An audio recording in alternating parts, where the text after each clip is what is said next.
Good morning. Welcome to Let's Bet It here on Pickswise and Pickswise.com. I'm Mark Zinno. He's Jared Smith. Let's Bet It brought to you by our friends at Superbook Sports. It is day 2 of Super Wild Card Weekend. We'll get some reactions from last night's wild games that went on. We'll look forward to the games today. We'll get propping with Bobby Stanley, a.k.a. Prop Holliday. We'll talk some college basketball as well. Of course, we'll have our plays of the day.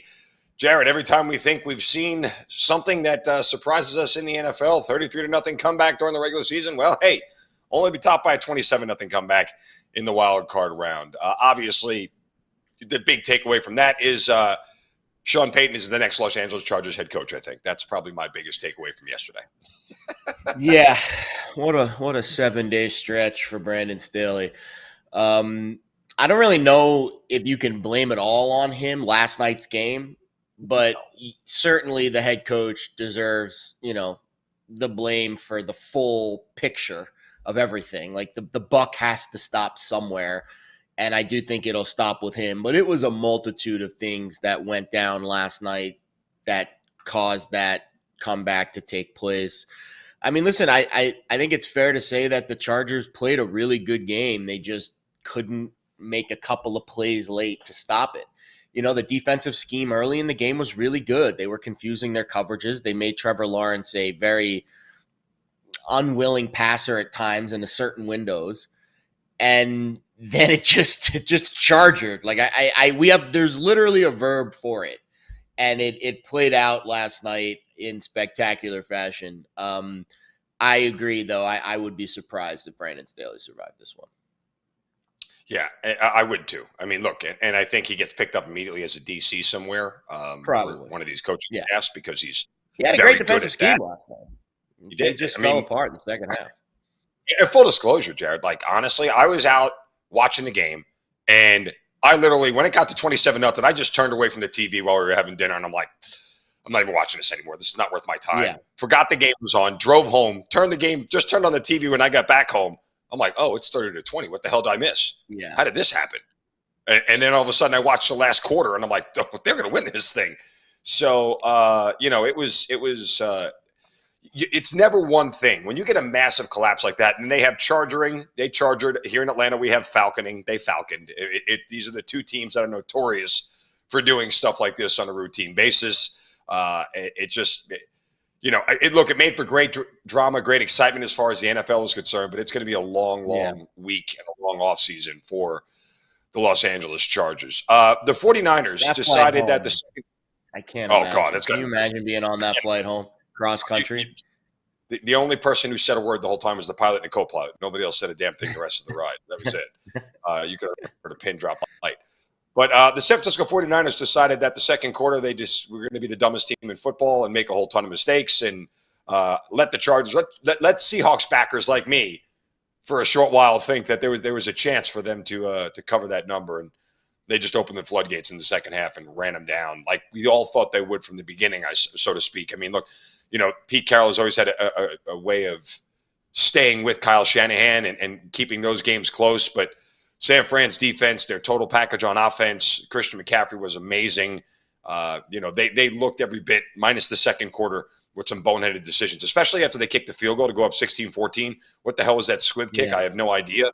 But other than that, they looked every bit like a Super Bowl team we thought they would. Yeah, some mental mistakes, a couple of things that weren't like major, game-changing type plays, but just little things that if they didn't play the second half that they played and they weren't facing the opponent that they were facing, like, for example, if they would have done that in the Super Bowl against the Chiefs, probably lose that game, right? But they were doing it against Seattle. Now, Geno played great. He had a couple of turnovers, but, the numbers were really good. Brock Purdy's numbers were really good. Both quarterbacks showed themselves very well in that game. It was an over from the start. I want to ask you a question about Brock Purdy, because he stung for the first 30 minutes. He looked very, very off for the first, in the macro, we're going to look 330 yards, 3 touchdowns. He looks great. But I've been riding this idea that when you dig into the numbers, and you're a big, numbers guy, bigger than I am as far as, the analytics and everything else. When you dive into his analytics, they're not great. He's not a. They were good yesterday.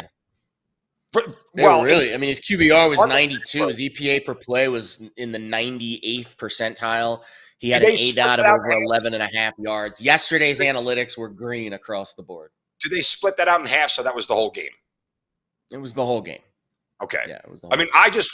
I know what I watched in the first half. I saw a guy miss a lot of throws. He looked very nervous, and maybe it took him 30 minutes Yeah, to it was get his his first feet. playoff game. The first Sure. quarter, especially, I think he was a little jittery. The I'll first put it drive, this he missed a throw on the first drive that it looked like he lost grip of the ball. It was raining early, and then the rain stopped. But in terms of the full body of work for his 60 minutes, the numbers were straight green across the board. Everything. let me phrase it to you this way. How much confidence do you have in him now after a playoff game that Oh, a this lot. is a guy that when needing to make plays against probably Minnesota this week or Dallas or whoever it may be or the Eagles that you're going to trust to make those plays in the biggest moments of a game? Totally. I mean, I let's just leave it at this. Besides the AFC quarterbacks and Tom Brady, which is the best quarterbacks on the planet, I trust him right in the next realm. Like Interesting. besides Mahomes and Burrow, because it's not as much about him as it is the scheme. Now you have to remember that. Right. Like Mahomes, we were all, Tyreek Hill's gone. Mahomes gonna suck. He's still Patrick Mahomes. With Brock Purdy, it's an unbelievable offensive line. It's arguably the best running back, tandem, I would say, when you have McCaffrey and Mitchell that are normal running backs, and then you throw Debo back there.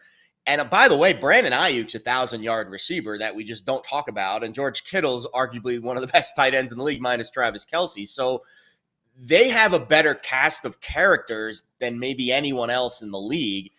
And Kyle Shanahan is the best schemer, I think, like the first 15 to 20 That I 100% plays. agree with, yeah. So I don't think you need a guy like think about some of the quarterbacks that have won Super Bowls in those types of schemes. I'd put Rich Gannon on the list.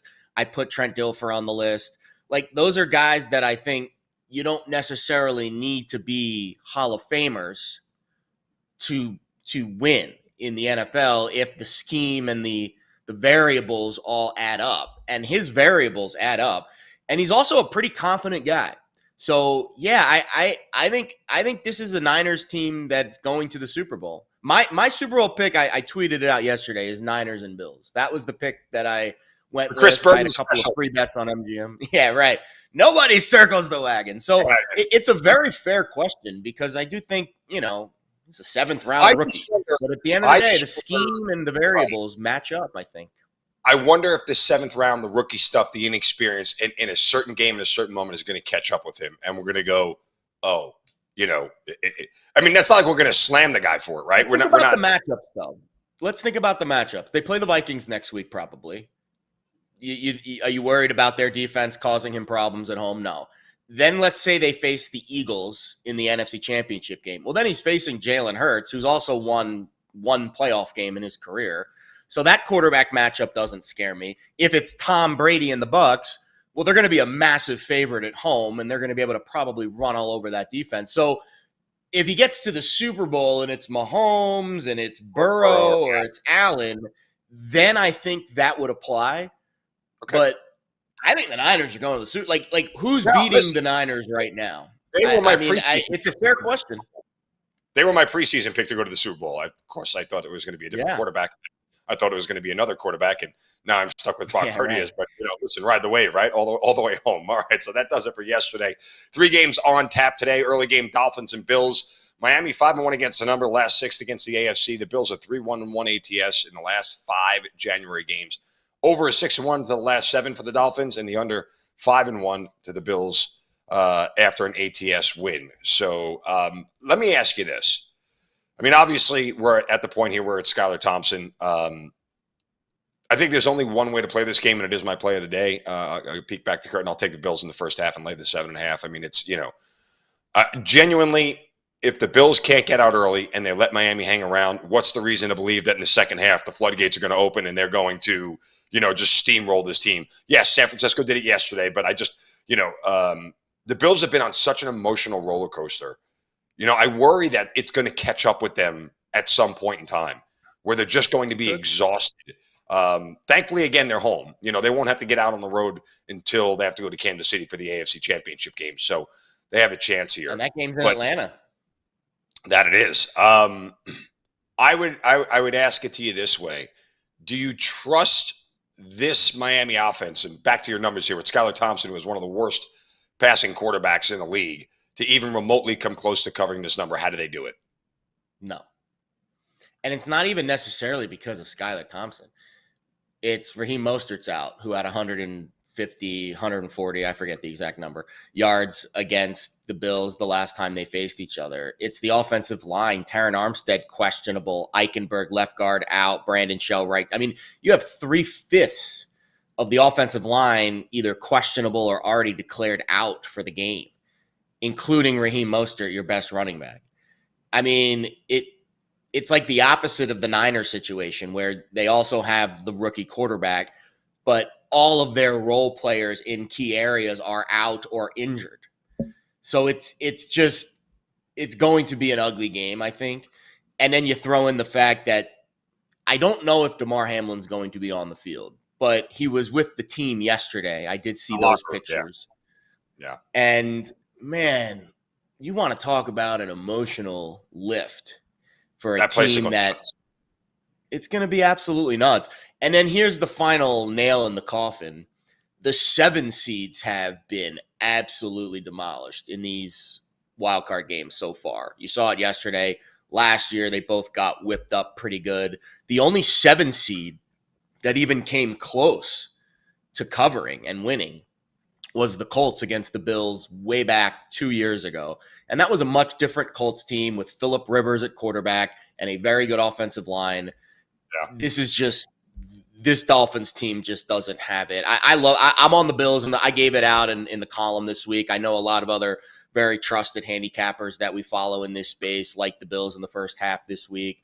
And I fully, it's one of my better plays of the week. It's a 2-unit bet. If you can't get 7 now, maybe it's a 1 unit or 1.5 unit at 7.5. Obviously, it loses a little bit of value at 7.5, but I still think it's going to be. And let's just leave it at this: if the Bills aren't covering at halftime, they're a halftime bet, whatever that number is, because it'll be less than the full game number at 14 if they're not covering the 7 at half. So keep an eye on that score and get ready to fire at half if we don't hit that first half bet. Yeah, no, I'm with you. And I think it's a smart way to play. Part of me feels like, again, if they're not out early and they allow Mike McDaniel to hang around with whatever he's working with, granted it's limited, I almost feel like it's a very dangerous spot. Like McDaniel is schemy enough and sort of, in the things that he does to pull some rabbits out of the hat and keep this thing closer than expected. So I think you're right. Yeah, the Bills get out early, step on their throats and see what happens. Middle game today, Giants and Vikings. Giants are 4-0 against a number in the last 4. Vikings 1-4 ATS in their last 5. The over is 6-1 to the Vikings' last 7, and the favorite 6-1 in the last 7 meetings here. I've listened to you all week long, and I'm with you. I'm sitting here as a fan, and I'm holding this because the fan in me wants to see these guys win today. The handicapper in me doesn't like that side at all. And there's a lot of telling things with this number and with this spread. You're looking at a game where, there is 53% of the tickets are on the Giants, but 77% of the money. And that sharp discrepancy in the books have never come off 3 to me is very telling, because I know that they know the minute they go to 2.5 for Minnesota, sharps are going to come in and hammer Minnesota at -2.5, as they should. And I think Minnesota is the right side here. Objectively, Jared, I'm not sure what has changed. Now, I know the Vikings have had some banged up guys on the offensive line, but nothing's really changed about these teams from their meeting on Christmas Eve. And that line was 4. And all of a sudden, now we're sitting down at 3 and 2.5 in certain spots, right? So I think there's some value there on the Vikings. But when push comes to shove, I've heard people turn around and say, "Oh, the Vikings are fraud. The Vikings are fraud." Okay, you may be right, but that doesn't preclude 2 things. One, that doesn't make them a bad football team. That doesn't make them a less talented roster, right? And it doesn't exactly erase the fact that they're playing the second most fraudulent team in the NFL. So, like understand this objectively. If I'm looking at two teams that won a whole lot of close games that we look as fraud, so to speak, I'll take the better roster. And at under a field goal, why am I not laying it at home? And one of the few true home field advantages left in the NFL in where Minnesota is. So I'm sorry I went on so long, but go ahead. I know. No. Those are all very valid points. And to your point, we did see like the slightest of movements, like one or two shops that I saw. One shop here in town in Vegas, one of the I wouldn't call them the sharpest shop, but a shop here in Vegas moved to 2.5 yesterday, and already this morning it's back to 3. So to your point, yes, a lot of the money has come in on the Giants, especially the Giants money line. And we haven't seen that significant movement like we did in Tampa Bay, Dallas, which moved off the 3 very quickly off Tampa Bay. And it's been sitting off of 3. It's been at 2.5 basically all week. It's been very similar handle on the Giants, but we haven't seen that movement off of 3. Maybe a little bit more on Tampa, but I think the Tampa money will likely continue to come in tomorrow morning, once these games today end. Also, to your point on the fraud bowl, the market is baking that in already. So we've been talking about it. The second the media, us and others, mostly ESPN type mainstream media, not necessarily us, really starts pounding in, frauds. The market is already caught up to that by the time it's hit Stephen A. Smith's lips. Like the second he starts talking about it, the market's already been there. The market always knows first. And that is your adjustment. 4.5, 3 weeks ago, now 3. And you're right, personnel-wise, same quarterbacks. The Giants defense, a little healthier. You'll get McKinney back today. You'll get Adoree Jackson back today. But the Vikings are getting back their starting center and right tackle. So, they should be able to run the ball a little bit more effectively than they did in the first game. It was a lot of Kirk Cousins, and it was a lot of Justin Jefferson and TJ Hawkinson in the first game. And while those 3 players are absolutely going to be key today, the Giants are 32nd in rushing DVOA this year. They can be run on. And I don't think the Vikings offense has really done a good job of running the ball lately, because when your starting center is out, it's really hard to run the ball. And he's a really good center, and he's one of the better ones in the league, Garrett Bradbury. And then I don't know his first name, Brandel, the right tackle, he's been on IR for the last 6 weeks, and he got activated this week. I don't know if he's going to start because they're very happy with the way their right tackle has been playing, but he adds a layer of depth. So if that right tackle starts to play poorly, you'll see a rotation likely at some point on the Vikings offensive line. So while the Giants defense is a little healthier, the Vikings offensive line is a little healthier.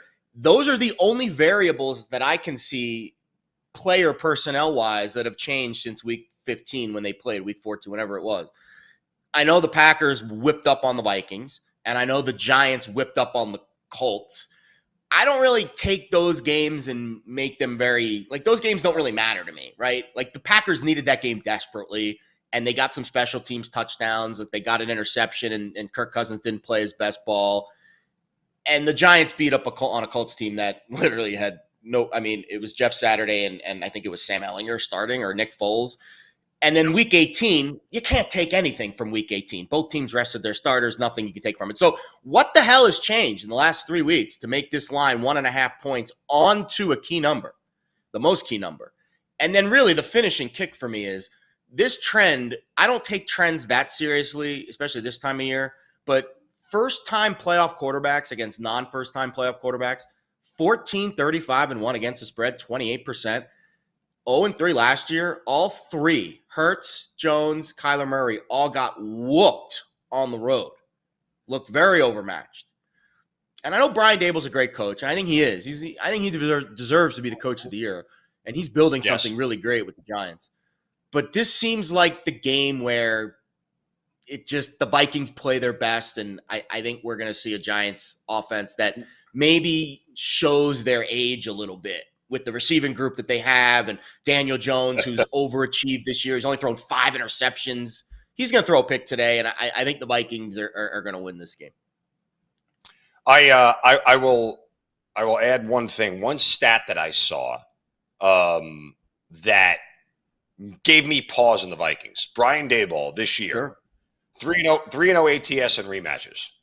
And excluding Chief games, as the OC in Buffalo, 9-1 ATS in rematches. Now, you got to think about that. When you hear those numbers, I'm like, okay, yes, he's a great coach. He's a hell of a coach. Like he's very good on with putting together schemes and everything. But obviously, the 3-0 this year was against division opponents. How many of those were against division opponents? How many of those numbers went from a 3-point spread in the first game to a 7.5-point spread the second game? Like, I get the point they're trying to make, but you really, I didn't dive into the numbers that much because I just didn't feel like it was worth it when I just started thinking about it and sort of eliminating that trend or that idea that necessarily means more than what it doesn't. And again, one of those 3-0 this year was Week 18 against the Eagles when they were an 11-point or 16-point underdog. And the other one was against Dallas, where they covered, like the Giants were completely out of that game on Thanksgiving, and they covered late on a backdoor that meant absolutely nothing. Yeah. So I mean, it was. So and then the other one was Washington, where they tied the first game and then got that absurd. There were some terrible penalties in the end of that second Washington game. Yep. So like you can poke holes in all three of those divisional rematches. All three of them are kind of fluky. That's the point I was driving at. But it does accentuate. I think the Giants have a distinct advantage at head coach in the game. There's zero doubt about that in my mind. But at the end of the day, the game is still played on the field with players. And I think Daniel Jones, I could be wrong about this. He could go out there and he could look absolutely fantastic. But 72% of the time in a pretty big sample size since 2002, almost 60 games, when those first-time starting quarterbacks in the playoffs take the field, they don't play well in that first game. Even Eli Manning got shut out in his first playoff game and threw 3 picks. It's just they don't tend to play well in your first playoff game, regardless of the scheme. Unless you're Brock Purdy. Unless you're Brock Purdy. Yeah. All right. Well, let's get propping here. Let's welcome in our good buddy, Bobby Stanley, a.k.a. Prop Holiday, as we look at props for Day 2 of Super Wild Card Weekend. Bobby, welcome in. Always great to have you here, brother. Happy Sunday. Happy Sunday, Smile, guys. Bobby.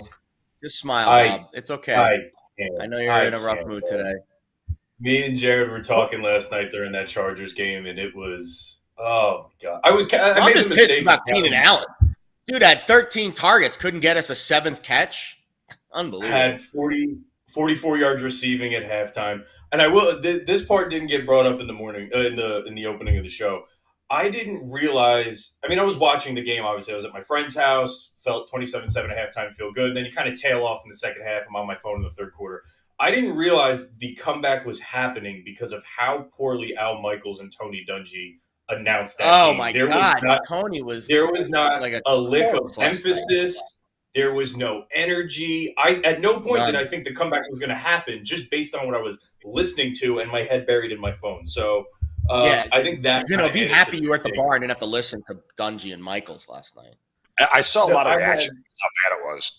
I had really friends just actively root. They had no bets on the game, and they were just actively rooting for the Jaguars and against me.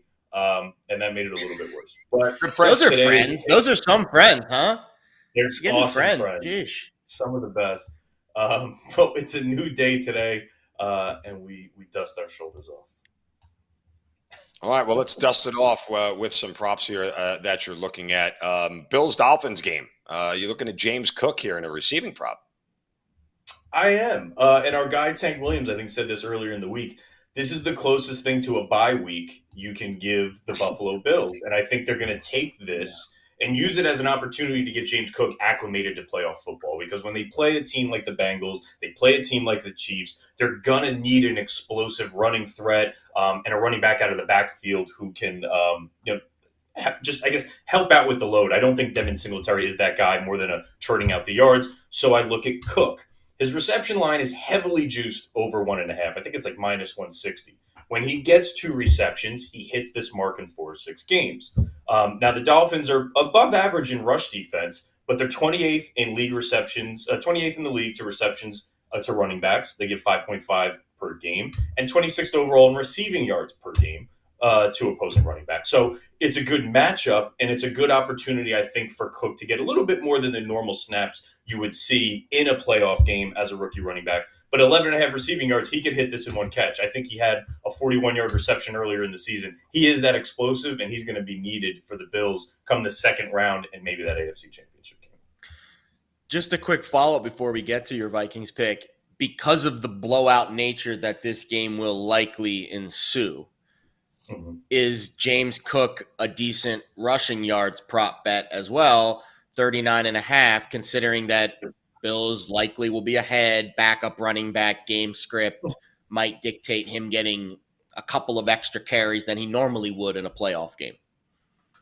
I love Cook across the board today. You hit the nail on the head with that. I think his combined rushing receiving total is 50.5, so there is some good value there of just him having that is really good value. Especially when it's at 11.5 with the receiving yards and 39.5 with the rush. He's going to be a guy I'm all over. You're getting a yard there, right? Especially if you get the better juice. Rarely do you get that when they combine the rushing and receiving. Usually it's bumped up the other way. So good value on the 50 and a half yard in your favor. No, I really like Cook today. Really like Cook today. Also, let's move on to the Giants-Vikings game. I think there are a lot of props here. I mean, this is the one game probably I think many people think will go over today. But you're looking to a kicker, you poor bastard. Kicker props were painting money yesterday. Oh, they all hit, right?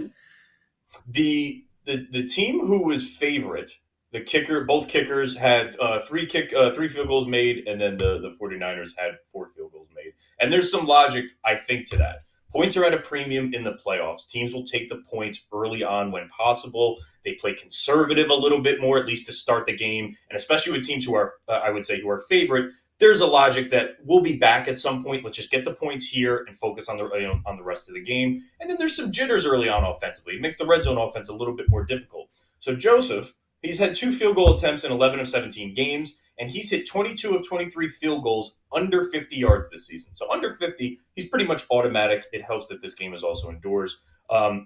Vikings' fourth down efficiency has not been great. 22nd overall in the league on converting, 33% on fourth down over the last 3 games. If I know this, Kevin O'Connell knows this.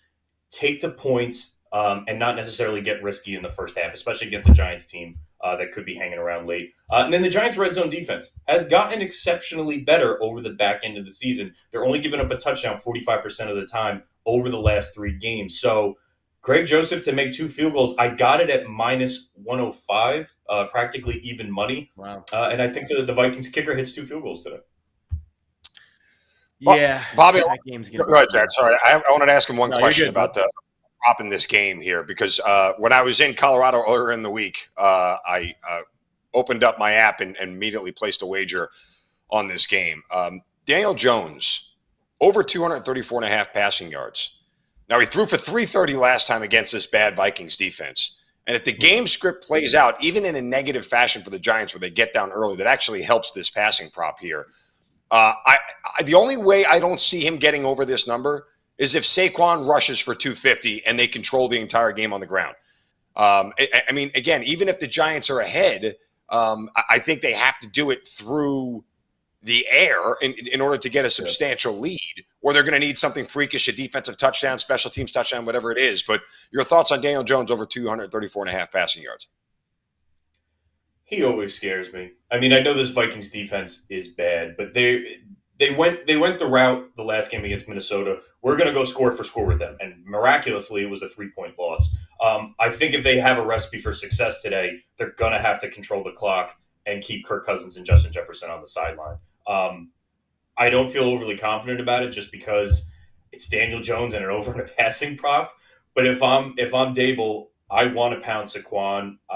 The short passing game I do think will help. That's kind of what they did last time they came out. They made Daniel Jones have easy throws, move the ball. But I just don't feel comfortable with Daniel Jones. Anything on an over with him today. But if the negative game script, if it does go negative, obviously that works in your favor. Here's what I'll give you.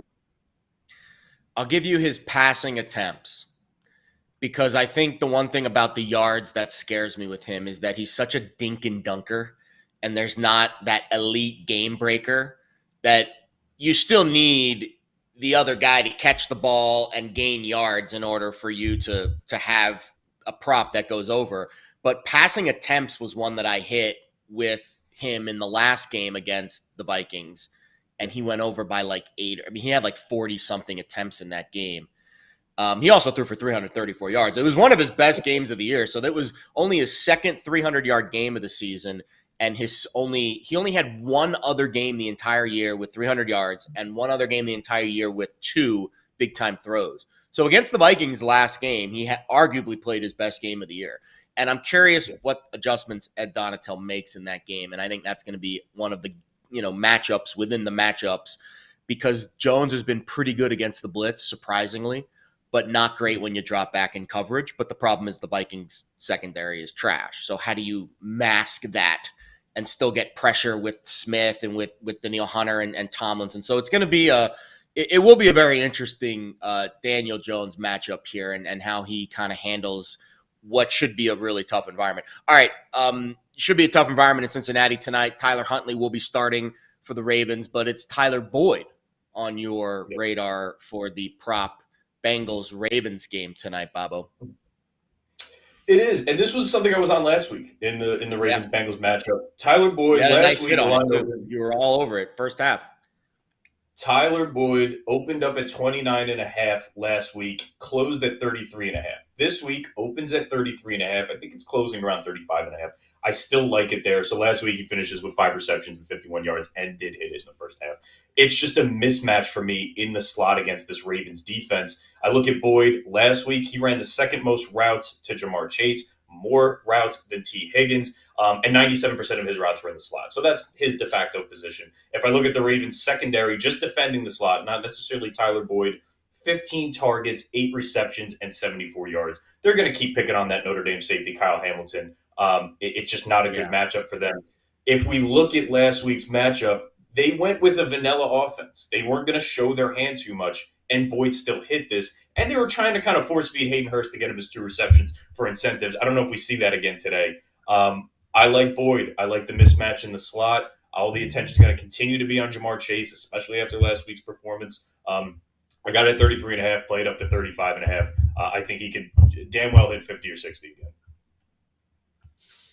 Yeah, again, this is going to be an interesting one to say the least. I mean, I'm not curious how you feel on J.K. Dobbins' rushing yards, because if he doesn't have any success, they're getting their doors blown off.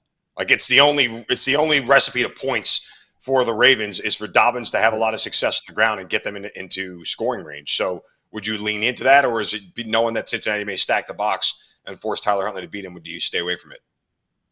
I liked a couple of his comments that he made this week about, I want my team to look at me, put the game on my shoulders, have a certain level of expectancy when I'm in the game to carry this offense. I like the mentality he's going in with that. Depending where the line is, I've seen it at 61.5, at 59.5. As long as the game's close, if they can keep it close in the first half, he's going to see anywhere from 14 to 18 carries. And he has the ability to break one. I think his longest rush is something like 15 or 16.5 yards. If I'm going to play something on Baltimore's side, it's probably going to be over on J.K. Dobbins rushing. But it's going to be tough because we all know it's coming. Yeah, I agree. I ain't got nothing else for you, Bobo, unless you got some predictions for the games today. Well, I liked the Chargers last night, so let's see how well this goes. No, I do. What did you bet that you were so upset with the Chargers? I know Keenan Allen obviously was a big one for me, but what else did you have? Because you made it. I saw your tweet this morning. You made it seem like you had like a. Did you see that guy that bet $1.4 million on them live to win like 10 grand? Like, at least you're not that guy. So no, I'm not that guy. So my big individual bet was Herbert over 1.5 passing touchdowns. Oh, Herbert, that's right. I forgot about Herbert's passing touchdowns. He was that. Yeah, that was my big. He scored 27 points and he didn't get over. So like maybe it just wasn't meant to be for that bet, because they did score enough for that to go over. Exactly. My bet that really kind of kicked me while I was down. I threw 50 on Deebo Samuel touchdown, Niners money line. Eckler touchdown, Chargers money line. I paid something like $450. And like I said, I was planning my Sunday already with the money that I won at halftime.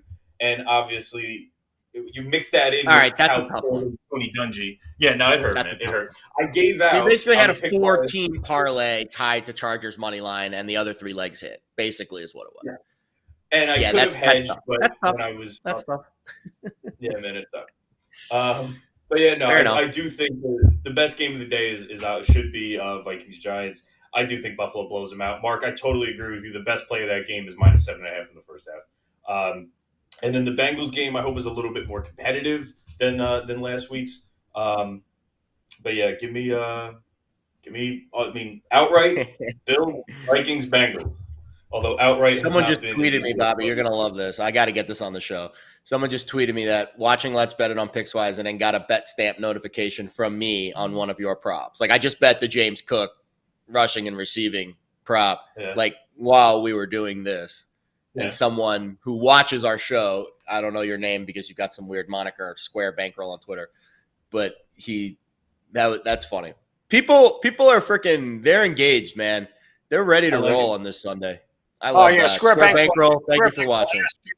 He asked me if I post on Betstamp or Action, and I said no, I don't. Why not? Ask me too I want to next year.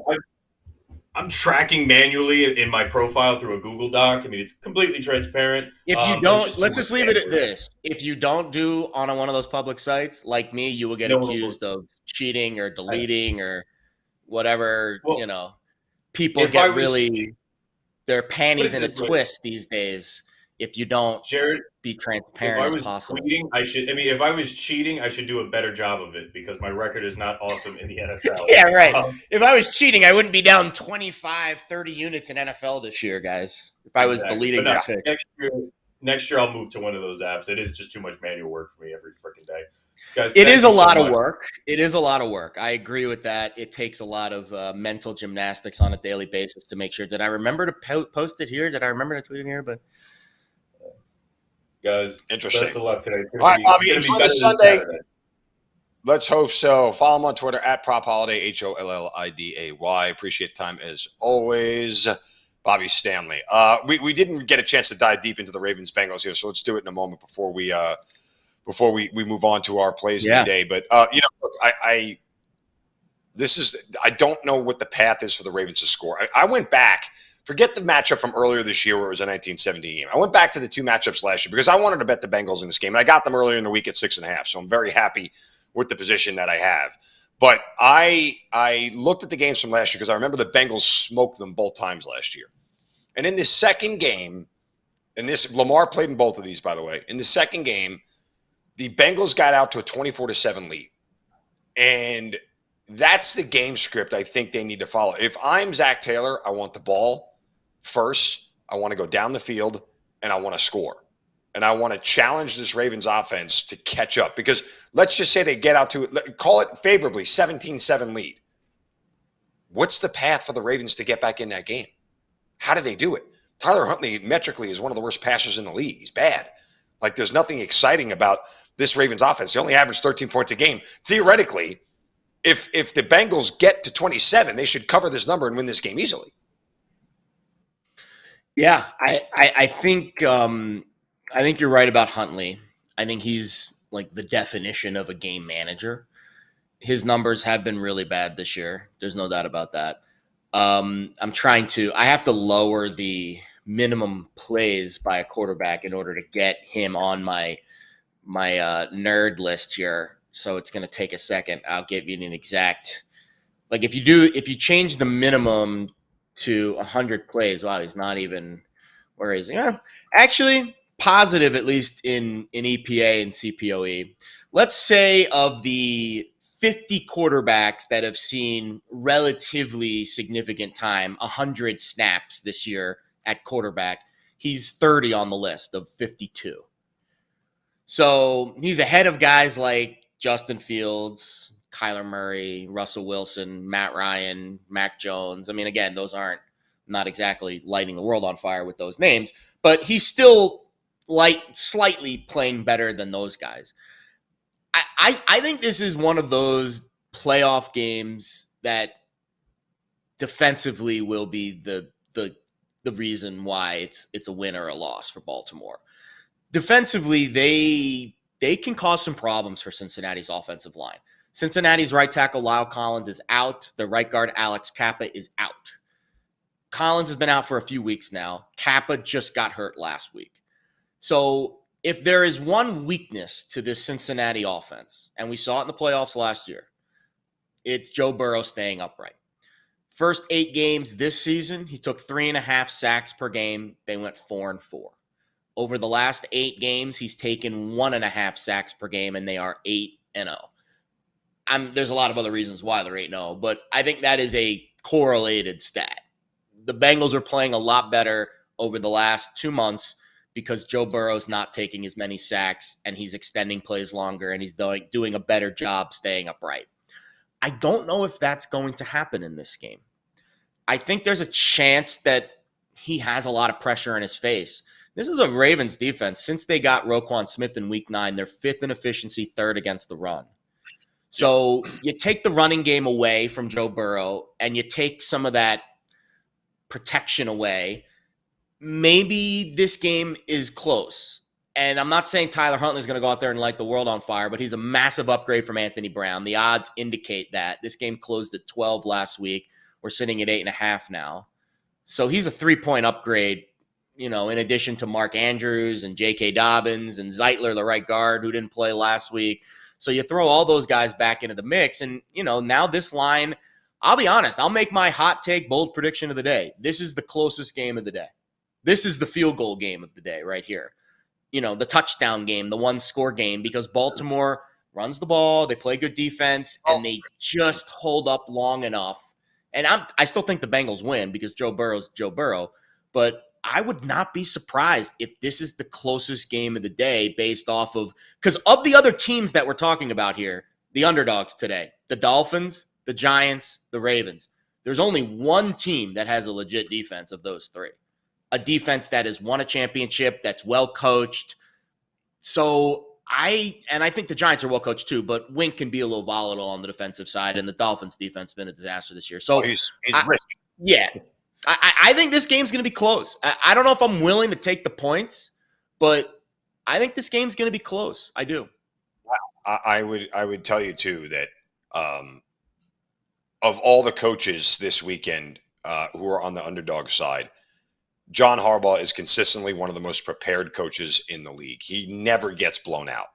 He's always in games because his team is so well prepared. So, does that mean the Bengals can't win again? Like they won both games last year, 41-17. It could happen, yes. I'm not saying it can't happen, but it's just very, very rare that it does. And I think Harbaugh, part of last week and him laying it down was going, 100%. I'm not going to give you anything to get ready for the following week. They've had 2 weeks basically to prepare for this game. He didn't want to go through the coin flip exercise and everything else. I'm going to do this. This is how I'm going to handle this. I'm going to go out there and I'm going to beat him. Oh, by the way, Jameson Hensley, who is the ESPN reporter covering the Baltimore Ravens. I worked with him for years when I was in Baltimore. He said he reports today that the Ravens plan on using both Tyler Huntley and Anthony Brown for the reason that Huntley obviously is more proficient at running the offense the way Lamar Jackson does, but Brown is the better downfield passer and can push the ball. So he's at least reporting this morning that both quarterbacks will play. How much that means, who knows, right? I mean, I always think that's a terrible recipe, especially in the NFL level. I think it's awful in college. It's even worse in the NFL. You can't keep changing, shifting gears off. That could also be posturing, though, Mark. Think about this. You want Cincinnati to have to prepare for both quarterbacks. It might not play out where we see both. It could just be, again, John Harbaugh doing his thing and making it seem like there's the 3-card money here, like he did it last week. You didn't know what's going to happen last week, and then it ended up being just a rollover. Now this week, we might throw you Anthony Brown again. He looked pretty good last week, right? Throwing the ball. What did he throw for, like 250, 300 yards? Oh, we might give you Anthony Brown. And we very well could see him at some point, but that I would leak that to a reporter too. I'd make Cincinnati think we're playing both guys. Like if I was the head coach of the Ravens and I had this quarterback dilemma here, which guy's the guy? That. So again, Harbaugh, he ain't no rookie doing this. Won a Super Bowl, been in multiple Super Bowls. Like this is what they do. They are a very well-run franchise, and with player personnel, they are one of the best. So the talent-wise, Cincinnati's got more talent. There's no doubt about that. But the scheme and some of the gamesmanship, Harbaugh over Taylor a million times. I mean, Taylor's still a little bit, green around the gills with this stuff. And he had some moments last year in the playoffs that, oh, man, they didn't have Joe Burrow. I don't know what they'd be doing. They would have been out a long time ago. So I think this game is going to be really interesting tonight. I really do. I'm with you. I took a big old dump on Zach Taylor all last year because I thought he was awful. Yeah. I'll give him a little credit. He's gotten better this year. And maybe he's settled in. Maybe the personnel, the fact that it's the same is starting to make his job a little bit easier. But he's not making as many questionable, boneheaded decisions. Again, this is a team that has won, 8 straight to finish the year. And so they 4 straight played playoff with games last year to get to the Super Bowl, covered all 4 playoff games last year. They went 4-0 ATS in the playoffs last year. They covered all 4 playoff games. I know they lost one of them, the big one, but they still covered. They still covered. Great coaches cover. That's what it boils there you down go. to. All right. I want to remind you guys that Let's Bet It is presented by Superbook Sports. Go to superbook.com. Download the app today. This season, we're all rooting for safeties. That's because Superbook will give you a $50 bonus on each safety scored this season. Just place a $100 pregame bet on any spread or total. And if there's a safety scored in any game on Sunday, not just a game you bet, any game, you get $50 as a bonus. Visit superbook.com for terms and conditions. All right, Jared, I know we have multiple wild card games on the site here for 3-star plays. Is there anything else that should tickle the fancy of Pickswise Nation? Yeah, well, we didn't do college hoops today, and we didn't have time. And if you're coming to our show today for college hoops, I think you're barking up the wrong tree. I mean, we'll get there. We're just not there today. But that being said, Lock Mamba, Xavier laying 3.5 against Marquette, Ohio State plus 3.5 at Rutgers. That's Matt Marquardt's bet. And then Kyle Lupus has a Knicks Pistons side. I've got the Vikings, which I'll give you in a second here. Philip Tomich also has Kings Spurs. So we've got 1 NFL game of the 3 that are 3 stars today. And then we got 2 college, 2 NBA on the site today. And then also Jessica Pegula, if you want some Aussie Open vibes. Ricky Diamond's got his tennis picks up on the site for the Aussie. The Aussie, I've never watched it on the West Coast. East Coast, it was like 1 a.m. But West Coast, might have to do a little dabbling there on the Aussie, a little 9, 10 o'clock late night West Coast vibe. So excited for that coming up. I think it's next week. Next week the Aussie starts. So should be fun. All right, well, that brings us to our moment of truth here, as we do every day on Let's Bet It. Let's hit our plays of the day. We know yours, we know mine, but we'll give them back here real quick in a short detail. I'm going to play the Buffalo Bills and lay the 7.5 here in the first half. We've talked so much about the Bills and the emotion that they've been on. DeMar Hamlin visited with the team in the locker room. I expect him to walk out of that tunnel at some point in time, pre-games. That place is going to be absolutely bonkers when it does. But the Bills have every reason to start fast in this game, get out to a lead. Miami has so many injuries offensively. They're starting their 3rd-string quarterback in Skylar Thompson. There's no reason for Buffalo to let this team hang around. I expect Buffalo to come out fast, score early. And my contention is, Jared, that if they don't get a lead early in this game and allow Miami to hang around, the chances of them covering the full game are probably going to be next to 0. So they've got to get out early, get an early score here. The hook does scare me a little bit, being 7.5 where we are, but you have to live with it, figuring that Buffalo will at least be ahead by 10 in the first half. I'll lay the 7.5 in the first half of the Buffalo Bills today at home. I'm with you. That is one of the 3 picks in my best bets column this week. The other one, the best bet, is the Vikings laying 3. And we've talked this game all angles. I think the key here for me is you have 2 quarterbacks. Both of them are held in very different regard. I think Kirk Cousins, the narrative could not be any lower on Kirk Cousins. He's a fraud. The game's not at 1 o'clock, prime time, blah, blah. Go look at some of his numbers. They're pretty good. I know he can be a little cringy at times, but that has nothing to do with his play on the field. His numbers have been pretty good, and he's got the best wide receiver in football. Wink Martindale's comment on Justin Jefferson sums it up really well. He's one of the top 2 receivers in the game, and he ain't number 2. That's just, I love Wink, man.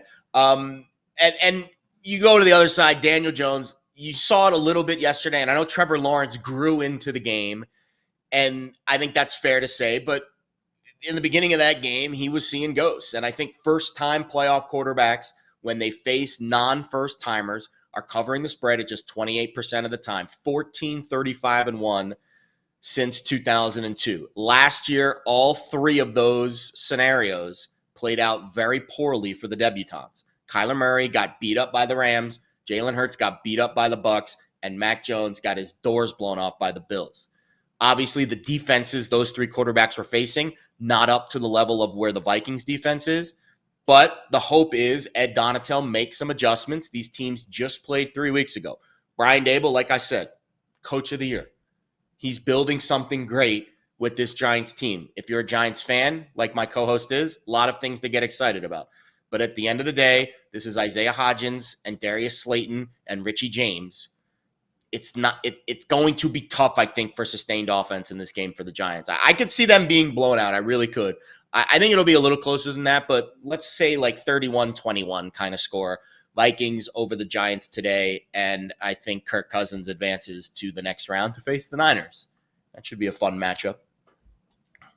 And that'll do it for us today here on Let's Bet It. Again, make sure you guys subscribe to that Pickswise YouTube channel. Give a thumbs up and a like to the content there as well. Download the Pickswise app, available on the Apple Store and Google Play. And Let's Bet It reminder is brought to you by our friends at Superbook Sports. So for Jared Smith, I'm Mark Zinno. Enjoy day 2 of Super Wildcard Weekend. 3 games on the slate. We'll be back tomorrow to recap it all with you guys, including Wildcard Monday Night Football. That's coming up tomorrow. Appreciate your time this morning. You guys have a wonderful Sunday. Go get it. Go bet it. Have a great day. We'll see you tomorrow.